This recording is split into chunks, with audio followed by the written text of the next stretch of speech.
The next talk is on deceased donor-initiated kidney chains. May I invite the speaker, Dr. Michael Rees. I invite the chairpersons for this talk, Dr. Sanjay Srinivas and Dr. Deepesh B. Kenwa. Over to the chairpersons. Okay, so in continuation with the themes of increasing organ donation rates and transplant numbers, we have a session on paired kidney donation and how to extend these into donor chains to arrange transplants for otherwise incompatible donor-recipient pairs. Dr. Michael Rees, MD, PhD, is the CEO of the Alliance for Paired Donation and Surgical Director of Renal Transplantation at the University of Toledo Medical Center.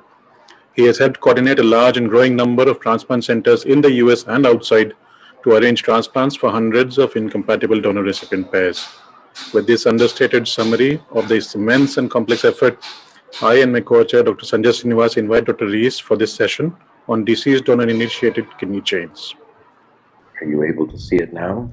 Yes, Yes, sir. Yes, sir. Could you, Dr. Michael, could you keep it on slideshow? Yes, sir. You're visible. You may proceed. Very good. Well, good afternoon to everyone in Kochi.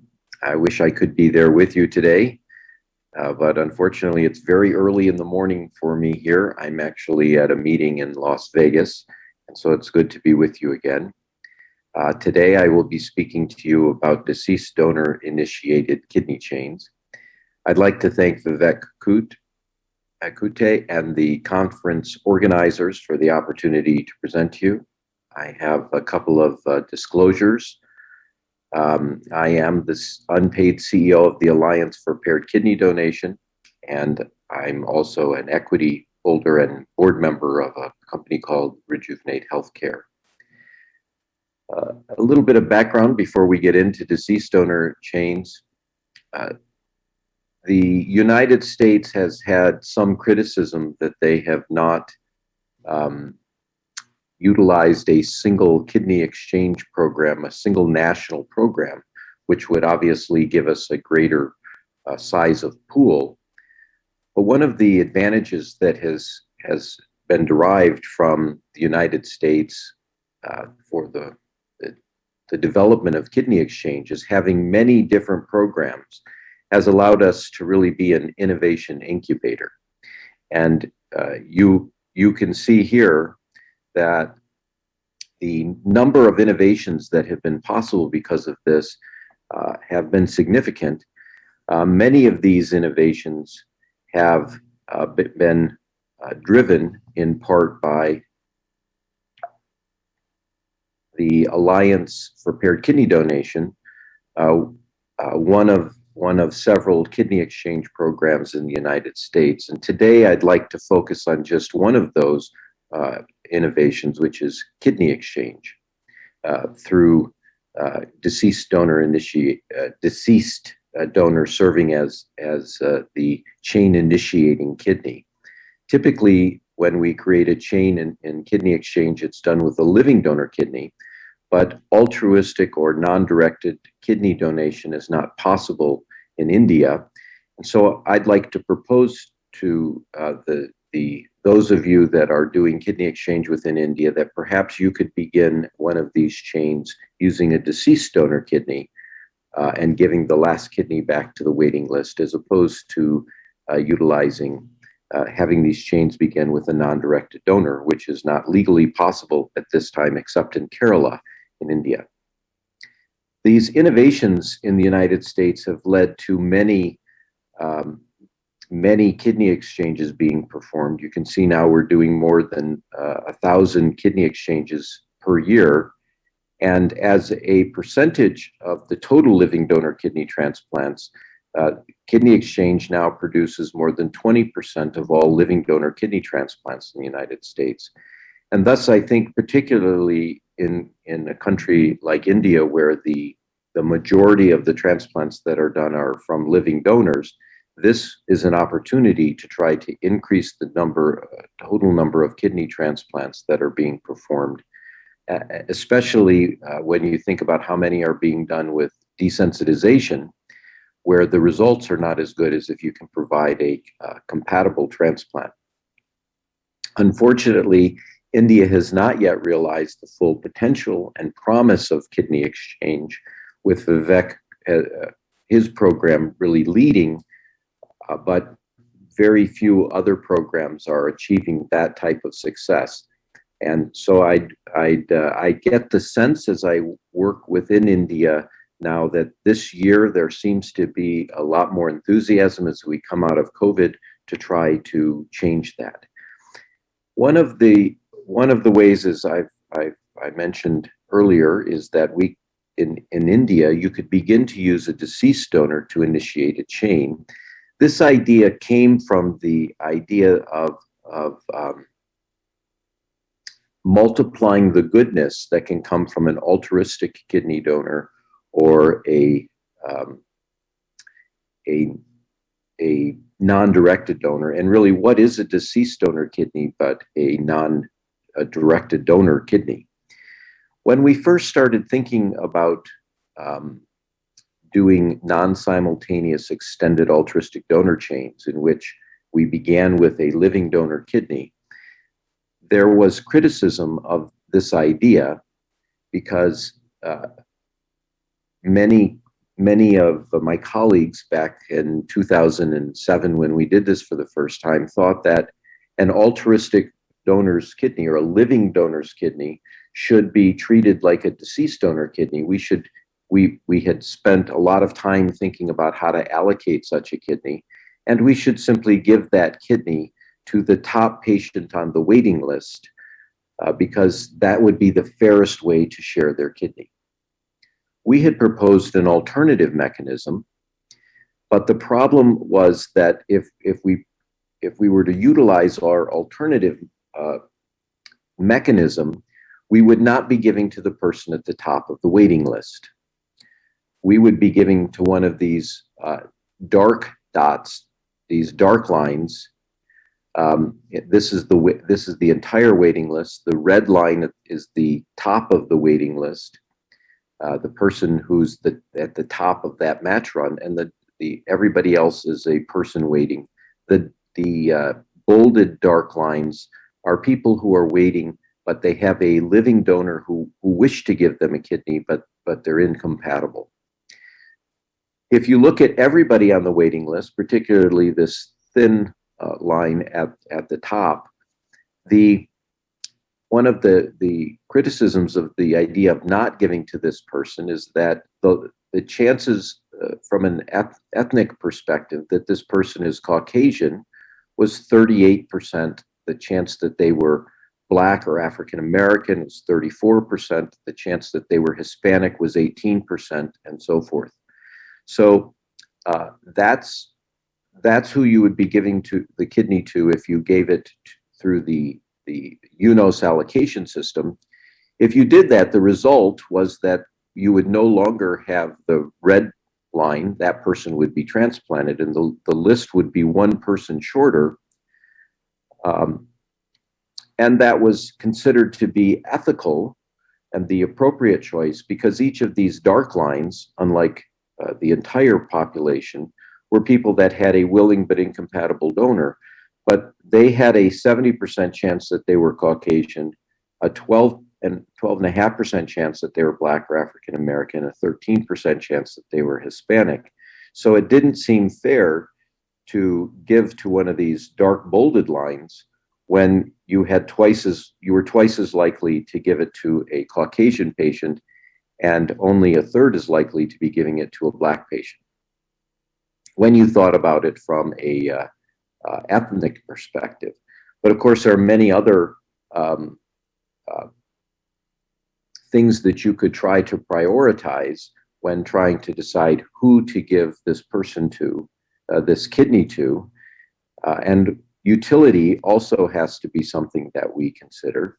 So our proposal was that instead of giving it to the top person on the list, we should give it to somebody further down the list because they had a donor who could give to somebody else, who had a donor who could give to another patient, who had a donor that could give to another patient on the waiting list, and so on and so forth, until we had created a very long chain of transplants.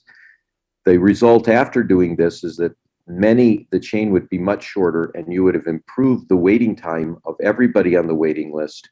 But unfortunately, the person at the top of the list would still be waiting.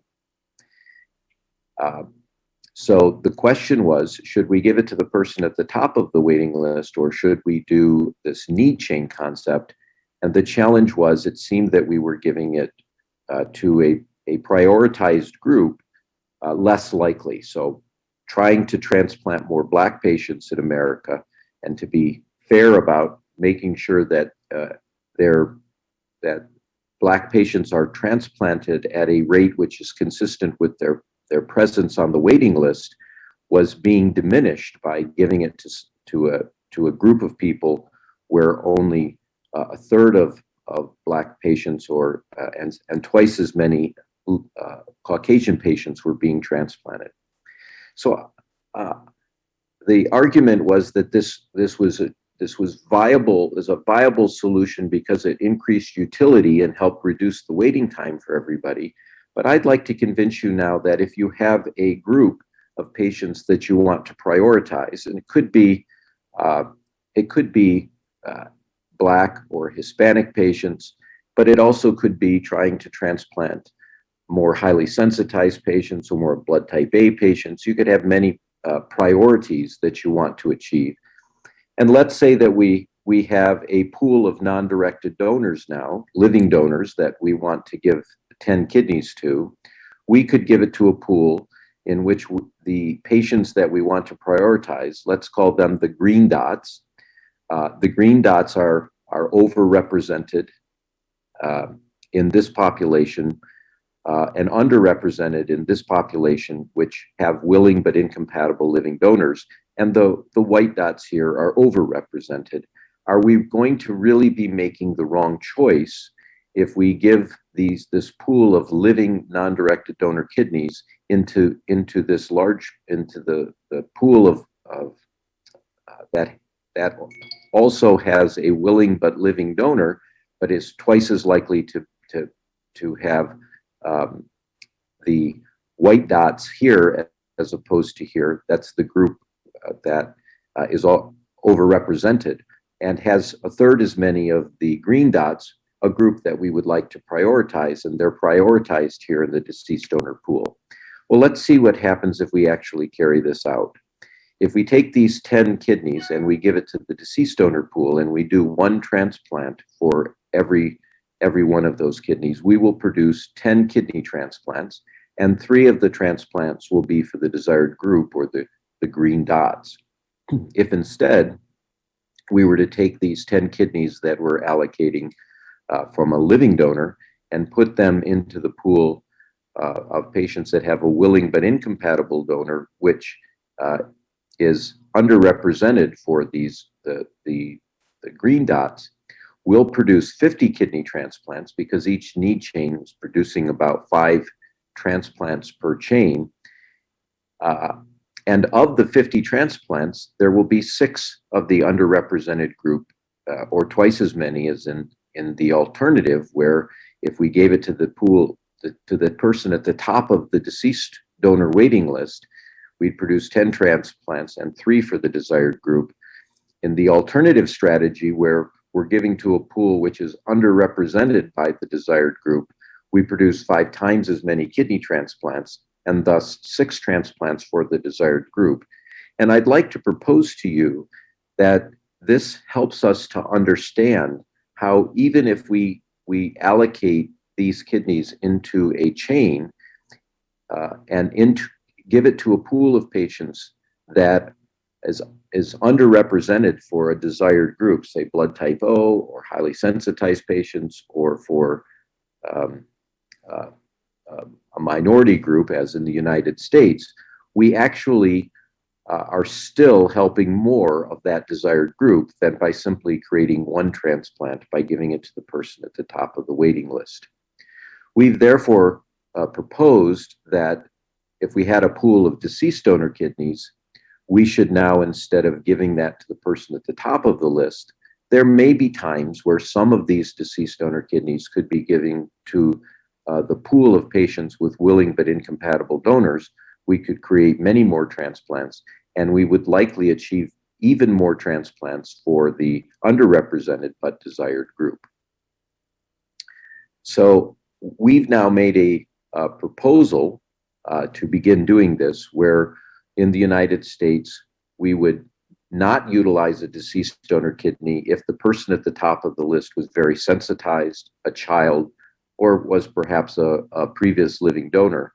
And simulations have suggested that we would only utilize about 5% of the deceased donor kidneys within an allocation, within a kidney exchange system. I'm pleased to report that this concept is now being utilized in Italy. Lucrezia Furion and her colleagues have led that, and it's demonstrating that it really can multiply the goodness that comes from a deceased donor kidney. So while it always seems impossible, and it has seemed hard to really get kidney exchange going in India and in other parts of Asia, I think it only seems impossible until it's done. I'd like to thank my colleagues in the Alliance for Paired Kidney Donation, and we've been working very hard to try to help grow kidney exchange in India. And for those of you who would be interested in getting more information about how to utilize the software and other services, please contact Atul Agnihotri or Sridhar Anjanal. Thank you very much. Be happy now to take your questions. Dr. Rees, I'm Dr. Sanjay. I'm one of the co-chairs. So it was an excellent talk, and this is, it is a team project what you have put forward. And I just want to say it's a very novel way to utilize the organs and, deload the already clogged system.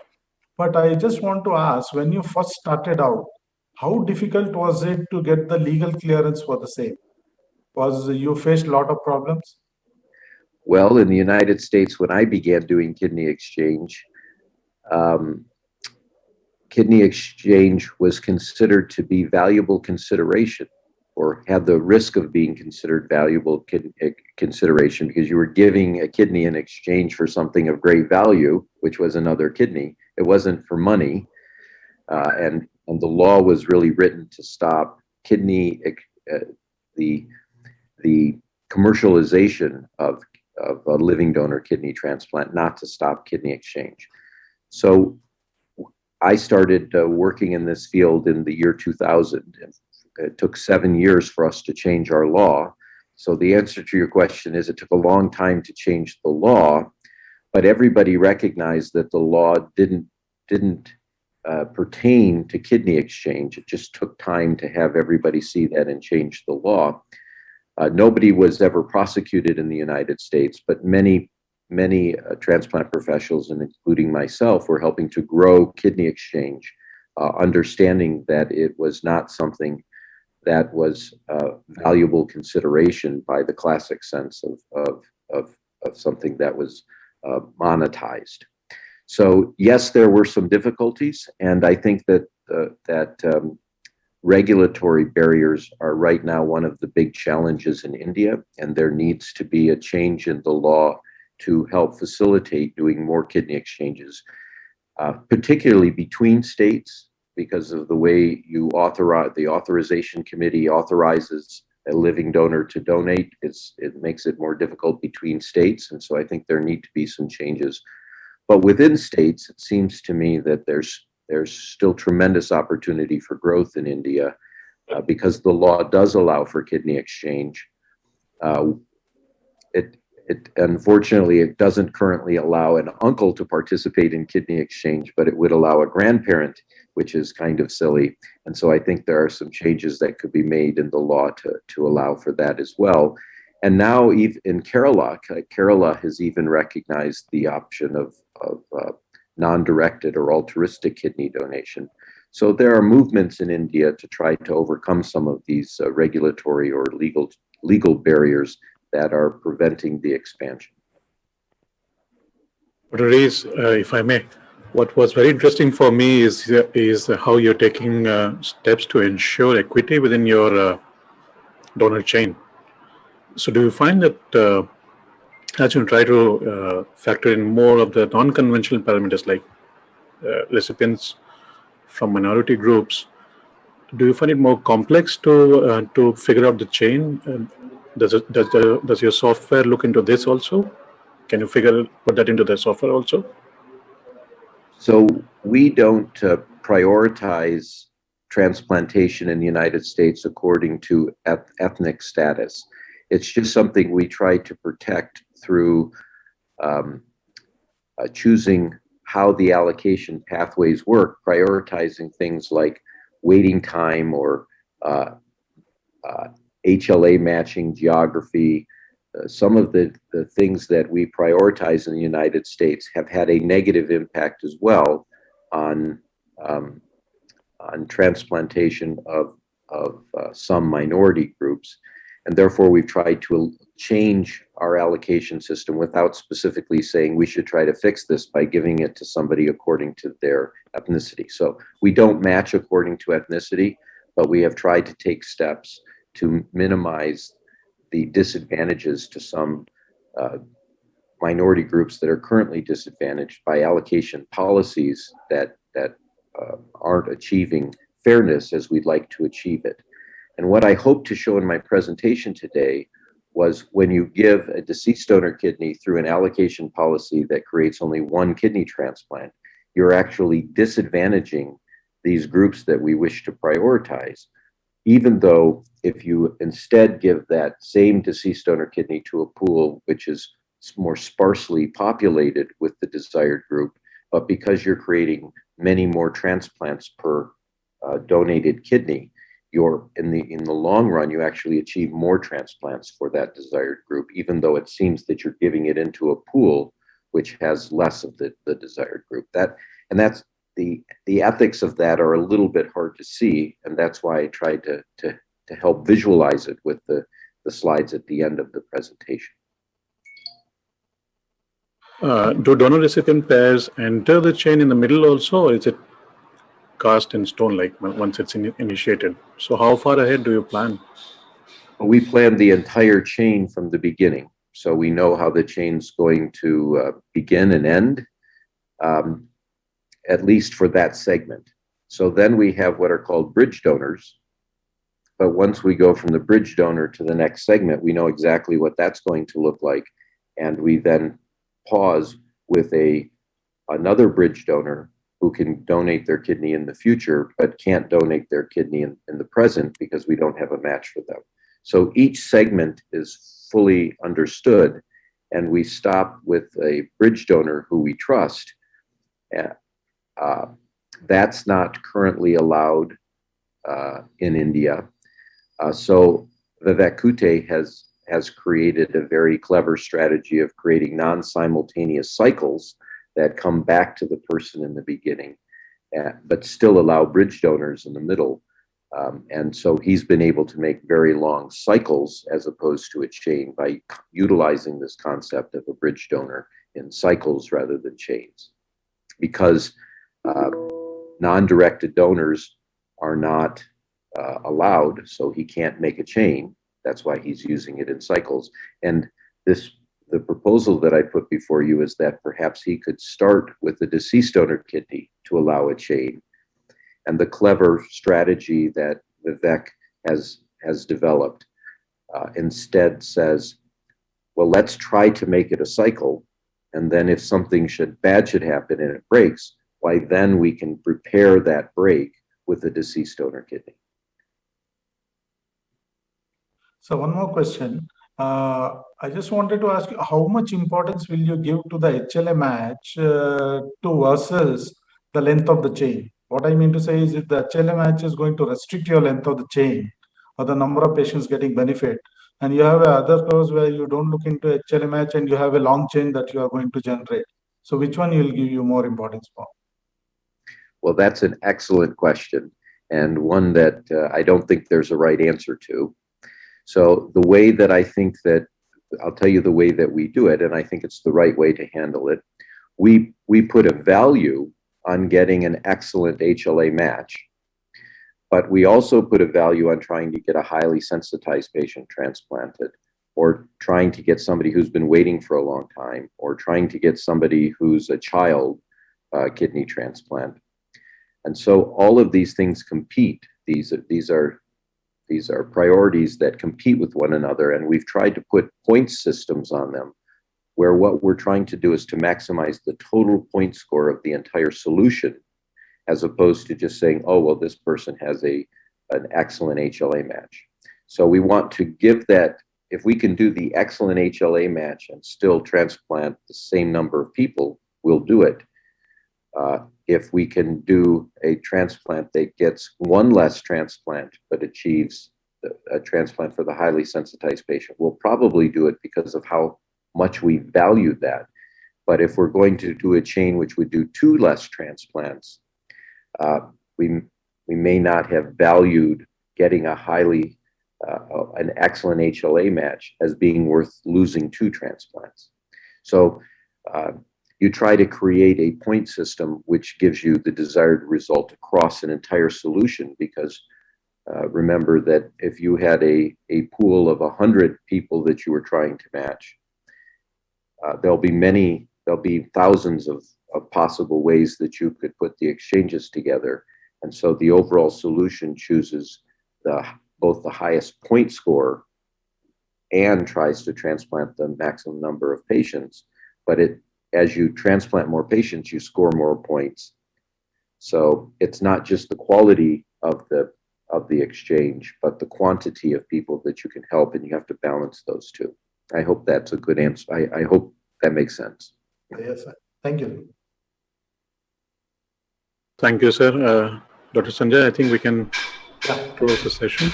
And thank you, Dr. Rees. Especially, I think it's very early in the morning for you. Thank you very much for joining us. My pleasure. It's nice to be with all of you. I wish you could be there in person. Bye-bye.